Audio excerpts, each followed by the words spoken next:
I'm Sophie. And I'm Khadija. Welcome to Brentford's BBC School Report. In this year's edition, we'll be discussing news such as Royal Baby. Do we really care? Do you know what's in your food? What makes success? The Harlem Shake, why is it so popular? And graffiti, is it vandalism or is it art? Now on to our first story about the Royal Baby. The Royal Baby, do we care? On the 29th of April, during 2011, the Duke and Duchess of Cambridge got married to each other. The royal wedding was a big success because many people gathered and joined in on the celebrating. In addition, everybody cared a lot and found the day exciting and quite emotional too. Now we have a royal baby arriving soon in July. Therefore, despite everyone's feelings during the weddings, how many people are bothered about the incoming of a royal baby?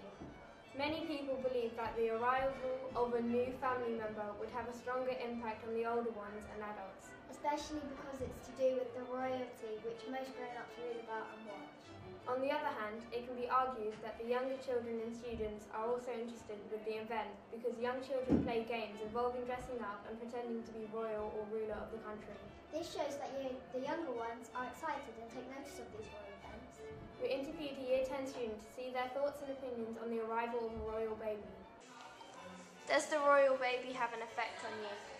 I wouldn't say it does greatly. I mean, they're an iconic couple, they're famous, and so I think them having a baby, everyone's intrigued to find out whether it's a boy or girl, and just to see how they look as families. No one's seen them, but otherwise not majorly, no.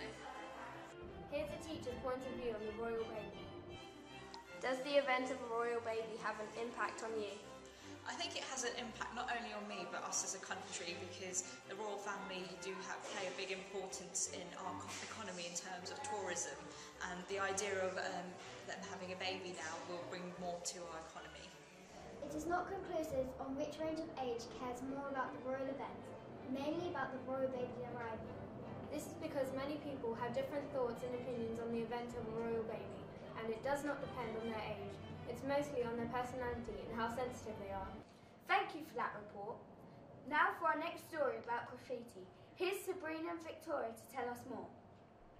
Graffiti, art or vandalism? Art is a form of expression and a use of your imagination. Vandalism, on the other hand, is a totally different thing. Vandalism is destroying other people's equipment, property and the impacts of our environment. Teenagers in the UK have been increasing their amount of graffiti work throughout the years, but some people have been very attracted to the brightly coloured street art. Graffiti is a way of teenagers and adults to express their feelings so people can understand what they are trying to say. It shows their imagination and creativeness. But the question is, what is graffiti, art or vandalism? Well, no one knows because there's different opinions. Do you think graffiti is vandalism and why? Well, it's destroying public buildings and also not many people agree with it, and it's not a very good way to express something that's so easy to say. Do you think graffiti is art? I think graffiti is art because it's a way for young people to express their feelings and how that is. Do you think it is a public disturbance? Of course it's a public disturbance. Not many people, like I said before, agree with it, and it also costs millions to get it removed. Why make a mark when it's going to be rubbed off? Do you think graffiti is art or vandalism and why? I usually think graffiti is art because even if people have done it in places they shouldn't, they often make a very good job of it. So quite often you see naughty graffiti done in the wrong place, but it's still actually good artwork. So now you know some people's opinions. Now you can form your own views on graffiti. Thank you. And on to our next report about the new internet dance craze, the Harlem Shake. The Harlem Shake is a worldwide dance craze. People all around the world are uploading thousands of videos of their own version of the Harlem Shake every day. A year ago, a young DJ in New York called DJ Bower released an electric dance track called Harlem Shake. So why are people doing Harlem Shake? People do the Harlem Shake for fun and find it easy because unlike Gangnam Style, you don't have to learn a real dance. What are the good and bad points about Harlem Shake? Firstly, the good points are you can do it any way you want. anytime you want. You can do it with your friends. Also, you can express your feelings by doing a dance. The bad points on the dance are the bad effects are people bunking classes to do the Harlem Shake, which means missing education to do a dance with their friends, which led some schools to ban students from doing the Harlem Shake. Harlem Shake is fun. Yes, because everyone gets to express themselves and do the dance moves. Do you know the name of the original maker of Harlem Shake? DJ Bell, and I really like his track.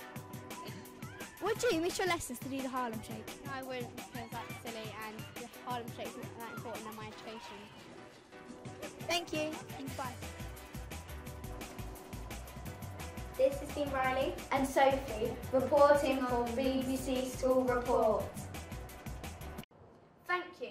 Our next story is about meat products. Do you know what's in your food? Do you trust what you eat?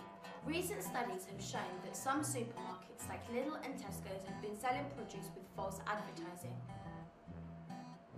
These meat products have been labelled as being beef. However, tests have proven that it has been horse meat inside these meals.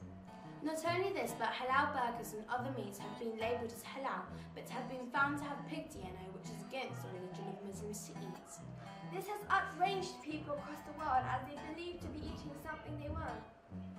In addition, some meat products, in particular Findus products, have been found with 100% horse meat. This is dishonest and misadvertising, which should and needs to be banned. So, you thought you could trust what's in your food, but can you really? Thanks for that story. Now for our final report on what are the secrets of success. Here's CJ to tell you more. Success doesn't just happen overnight. People spend their whole lives trying to fulfill their dreams and express their full potential. Have you ever wondered what it's like for your dream to come true? Well, you can't just wonder, you have to try. There's a reason triumph starts with try. We interviewed Kathy Cassidy, a world-famous writer, to see her thoughts and views on the subject. Who was your favourite author when you were younger, and did they inspire you? I loved C.S. Lewis and Arthur Ransom, and probably my favourite book when I was about 12 would be Watership Down by Richard Adams. It looked very unlikely because it had a big picture of a rabbit's face on the cover of the book, but trust me, it's the most brilliant read, fantastic. So definitely would recommend that one. What advice would you give to aspiring writers? The best advice if you want to write is to actually get on and do some stories, do some poetry. Get writing, not just in school time, but in your own time, even if it's just a few words in a diary or a journal, if it means starting a magazine at school, whatever it is that gets you writing, just do it. Your dream may not be to become an author, but now you've had some advice, maybe one day, if you put your mind to it, your dream will come true too. This has been CJ reporting for BBC School Report.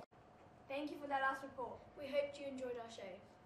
Thank you for watching our BBC School Report.